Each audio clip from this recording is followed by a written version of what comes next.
no one is doing what Tom Cruise is doing. He's performing all of these stunts. You know how freaking scary that is? He's doing it. That's what made this one in particular absolutely phenomenal. Hey everyone, welcome back to Candid Cinema. I'm Amanda, otherwise known as AMX NDA Reviews on Twitter, Instagram, and Letterboxd.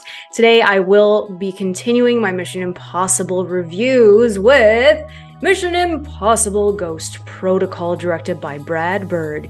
Now, if you don't know who Brad Bird is, he directed The Incredibles, and that is my all-time favorite Pixar film. I am so sorry, Toy Story.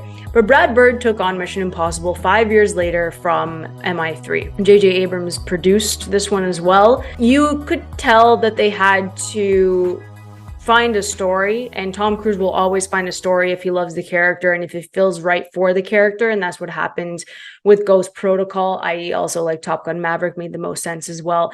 So Ghost Protocol, long story short, has IMF completely dismantled because of an entire setup with Ethan Hunt.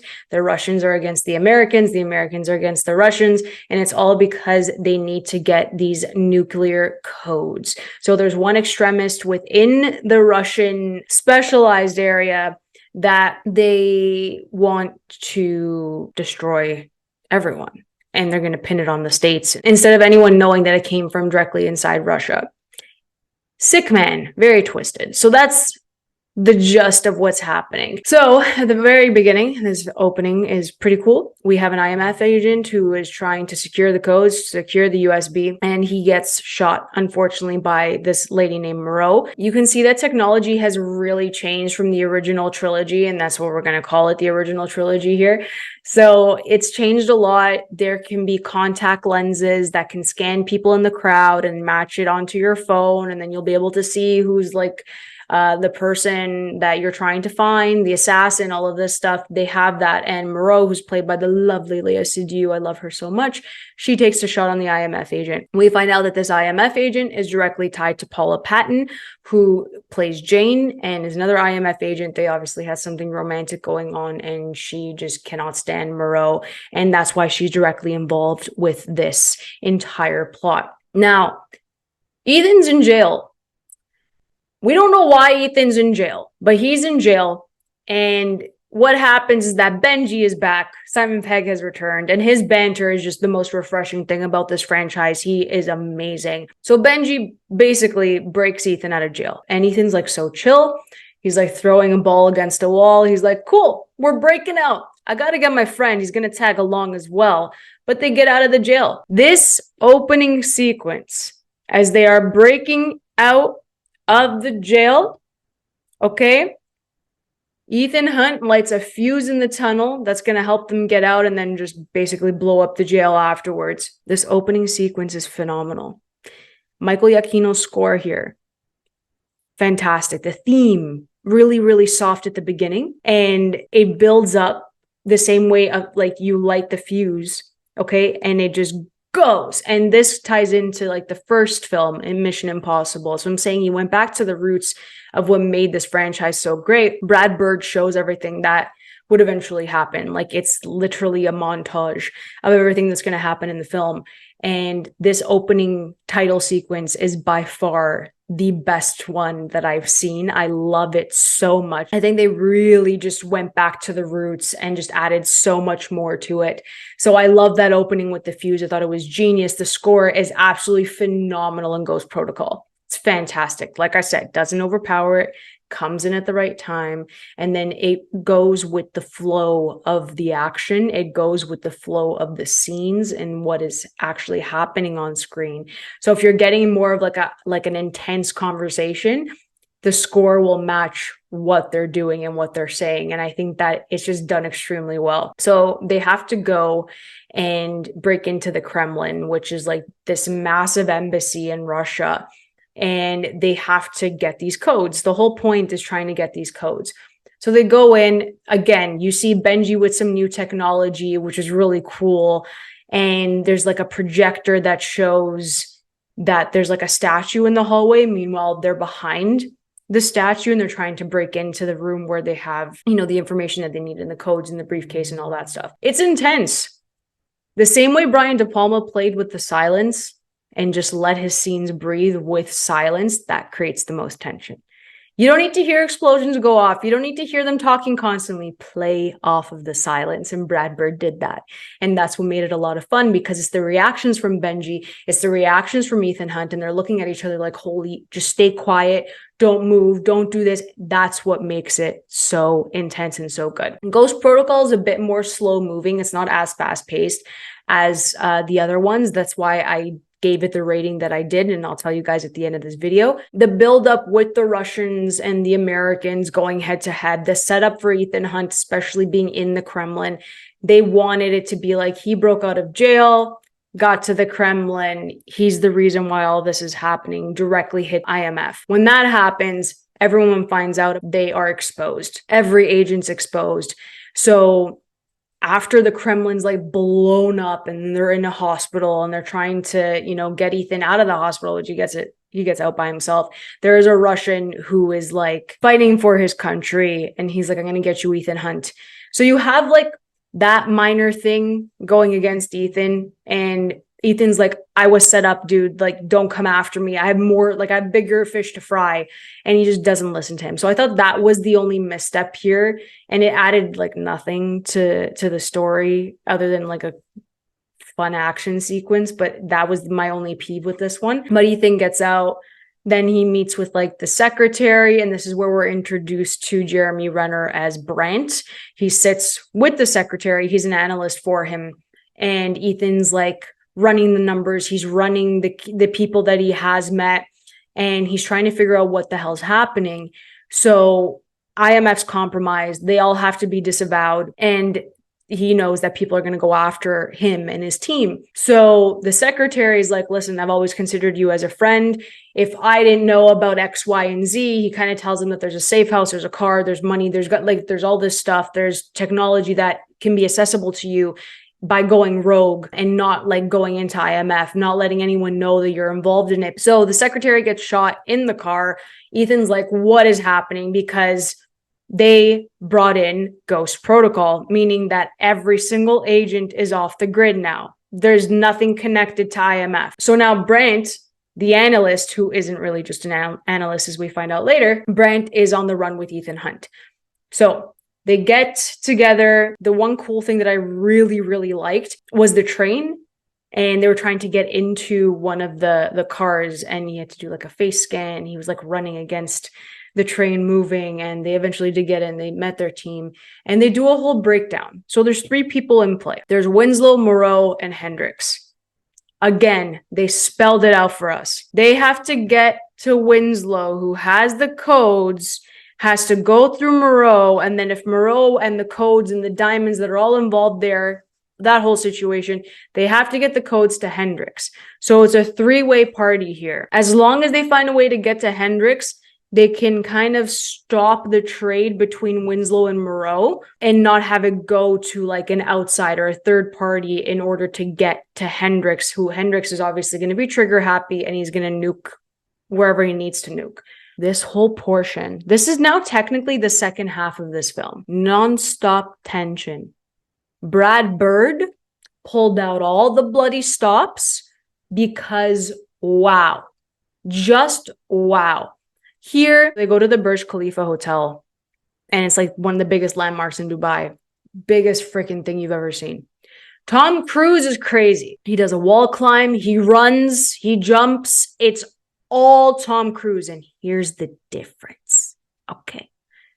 Every single action set piece in MI3 looked absolutely fake. This, what Brad Bird did, what Tom Cruise did, ooh, so realistic.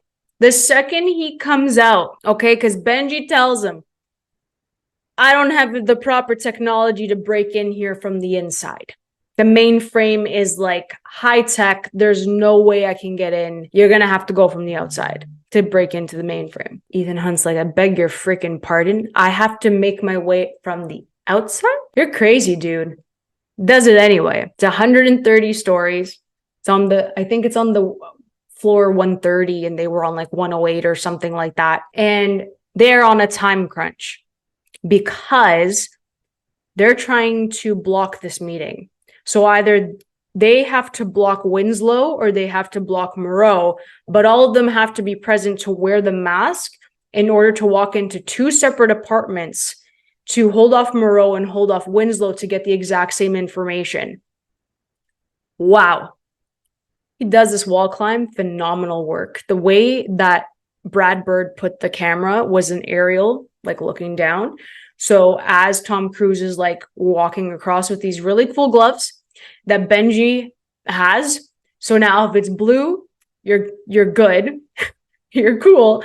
But if it's red, you're dead.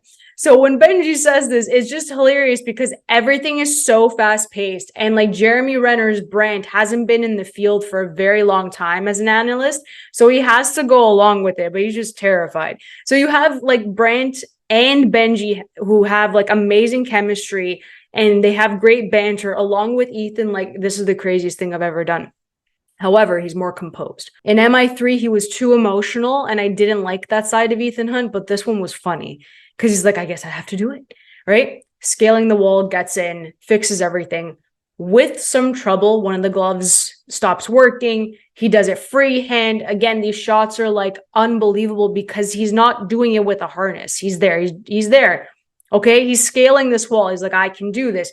Because he makes it look so realistic, that's what sets it apart from the rest of these franchises. No one is doing what Tom Cruise is doing. He's performing all of these stunts. You know how freaking scary that is? He's doing it. That's what made this one in particular absolutely phenomenal. They get in, they do this meeting, and no one knows who Winslow's supposed to look like. No one knows who Moreau's supposed to look like. So they just go in without masks. Brandt goes in with Ethan and sits down with Léa Seydoux, who's actually Moreau, and they want to do tradesies. They're like, okay, give me the diamonds, give me the codes.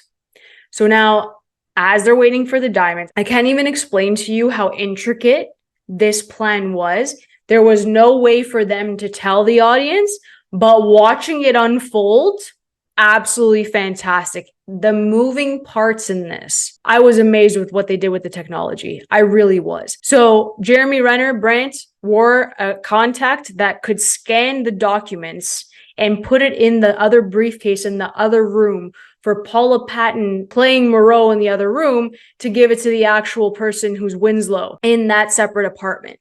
That's what's happening. And then Benji plays like a bellhop. Okay, and he's bringing like coffee and tea and all of this all over the place. He steals Moreau's diamonds. He has like a fake hand on top so he can do some like little magic with his hands underneath. It's really sick. Goes to the other room, goes to the other apartment. He does like a switcheroo. So Winslow gives it to Jane in the first room and then he gives it to Moreau in the other. So he's going back and forth while all these documents are being scanned. The coolest thing doesn't stop there. Obviously, Moreau's not stupid. She can see that he has a contact lens. All hell breaks loose. Everyone's like on high level of anxiety, trying to keep everyone in the actual hotel. They start fighting. Jane, Paula Patton goes after Moreau, Léa Seydoux. They fight, which isn't a good thing. Ethan's like, make sure you don't kill her. Please, for the love of God, we need her. That doesn't happen. Moreau's dead within seconds by accident, mind you. So Ethan's on the run. Ethan's on the run. That same Russian magically appears again to kind of stall him. Didn't really like that was in there. Chases Winslow. So while he was hanging on the actual side of the building, the sandstorm's coming up. The sandstorm was even perfectly timed to move forward. It just at a very slow pace. Obviously, that time is passing. You're not even concerned about the sandstorm. This whole like 20-25 minutes, absolute fantastic work from Brad Bird. The sandstorm comes. Ethan Hunt's running like he always does. He's booking it. Has like his goggles on that he like made sure to bring with him, okay? Steals a scarf, steals a whole bunch of stuff, cars, all this. Chases Winslow. So he chases this guy. And in the middle of the sandstorm, he takes the mask off. And it's actually Hendrix. So Hendrix has the codes right out of the cuff.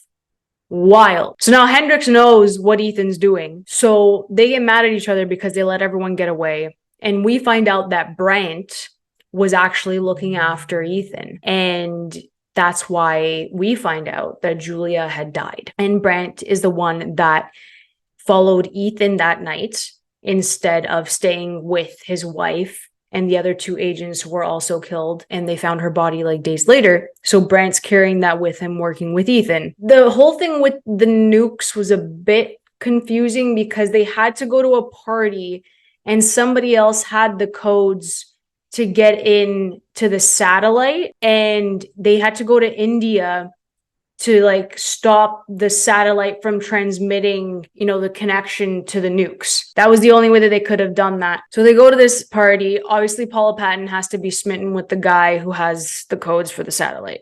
That's it. She looks gorgeous in green. She plays it up. We have earpieces in for everybody. Benji and Brandt are working together a bit closely. And Benji's like, you gotta trust me. Like, I know what I'm doing. I'm giving you like a suit. I'm giving you this rover that's gonna like help you navigate through the vents, and you're gonna be able to get to the place with the satellite and all of that to punch in the codes, and you'll be okay. Obviously, it's too late for all of them, but I like the unit. I like the teamwork here. They did a great job. They say they're too late, and Ethan's about to drive to Hendrix. He's about to drive as like an option B. Goes anyway. The nuke is in the sky. Time crunch again. Gets to Hendrix, gets to his house, fights him. There's a beautiful sequence in a parking garage. It's fantastic because the cars are all moving. The briefcase with the little computer in there to stop the nuke, okay, is flying all over the place. And Ethan's like jumping from car to car. It's on a conveyor belt. Like, it was insanity. You see the nuke is still flying with the edits that are being made. It's still perfectly timed. You have the score again that's perfect here. And Ethan gets into a car because Hendrix literally just said, like, screw it. I'm going to jump. If I die, it's going to be all the way at the bottom. He's not going to get there in time. The nuke's going to blow everything up. So Ethan's like, I'm going to get in a car. Gets in a car, starts it, flies off of it, and hits the ground, nose down, so he can get there faster. And he's like all like beaten up. The airbag goes out. Like, it's just hilarious. No one is saying a word. There's not a single conversation happening. And you're just watching things happen for at least 15 minutes. Crazy stuff.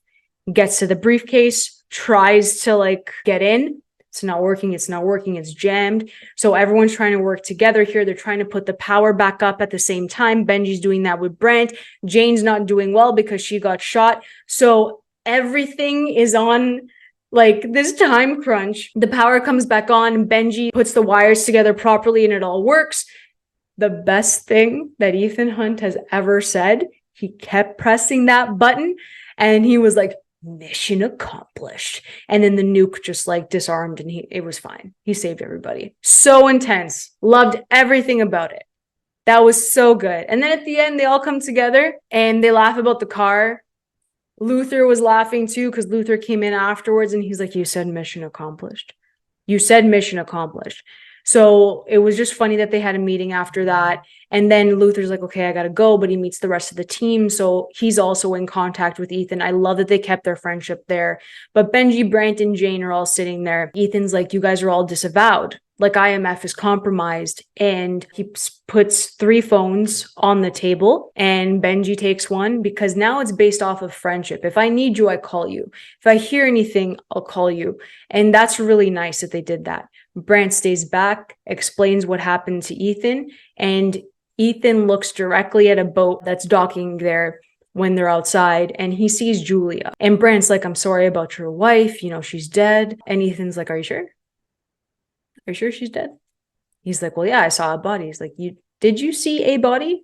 Or did you see her body? So Ethan tells Brandt, because Brandt opened up to him. He's like, this is what we're going to build. We're building trust and a friendship because IMF's down. We don't have anybody else. We have each other. If we're going to continue doing this, he tells Brandt that they faked Julia's death because that's the only way that she could live a happy life, that they could stay married and they'll see each other when they can. But that's the only way he could ultimately protect her and still do what he does as Ethan Hunt. That's why he's the greatest spy of all time. That is the biggest sacrifice that he could have done. He's the best. Ethan Hunt is a fantastic character. So Brandt takes the phone. Julia waves at Ethan. Everything's all right. Ethan puts his hood on, walks over a bridge, listens to a new mission. Your mission if you choose to accept it. That's how you end a Mission Impossible film, baby. Then they talk about the Syndicate, and we're leading into Rogue Nation. Not only does that happen, to go with Ghost Protocol, Ethan Hunt has his hood on, as I said, walks into a little thing of fog, disappears, and the credits come up. I gave Ghost Protocol a 3.5 out of 5. I really liked it. I thought it was good. Like I said, bit slow moving. I didn't really like what they did with America and Russia. I thought that there were too many characters involved in this, and that's why it was a bit messy. But the action set pieces, Brad Bird, God bless, Michael Giacchino, the score, phenomenal. This cast worked incredibly well, and it's 3.5 out of 5. So if you guys enjoyed this review, please like and subscribe. Let me know how you feel about Ghost Protocol. Did it revive the franchise? Did it set it back on track with what originally was done in MI1 and MI2? Let me know in the comments below. And if you guys want to help me grow this wonderful channel, you can find out ways to do that in the bio below. You guys can always follow me over at AMX NDA Reviews on Twitter, Instagram, and Letterboxd. I'll catch you guys next time. Keep watching movies.